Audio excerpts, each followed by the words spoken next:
SAFF football চ্যাম্পিয়নশিপে প্রথম আসরে মেয়েদের বিভাগে বাংলাদেশ শুভ সূচনা করেছে। অধিনায়ক সাবিনা খাতুনের জোড়া গোলে ভারতকে ৩-১ গোলে হারিয়েছে লাল সবুজের দল।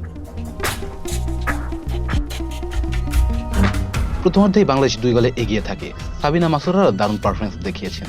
ম্যাচ শুরুর ৮ মিনিটে কৃষ্ণার পাশে সাবিনা খাতুন আলতো শটে গোল করেন। একটু পর আবারও বাংলাদেশ এগিয়ে যায় একই কম্বিনেশনে।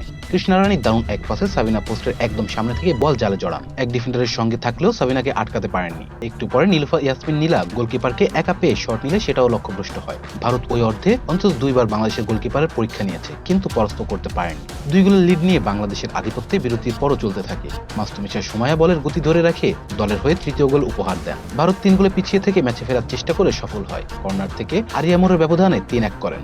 এরপর বাংলাদেশকে চাপে রাখলেও আর কোনো গোল শোধ দিতে পারেননি Bharat.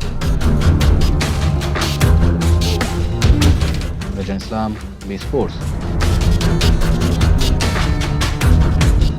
Please subscribe our channel to get more information about sports world.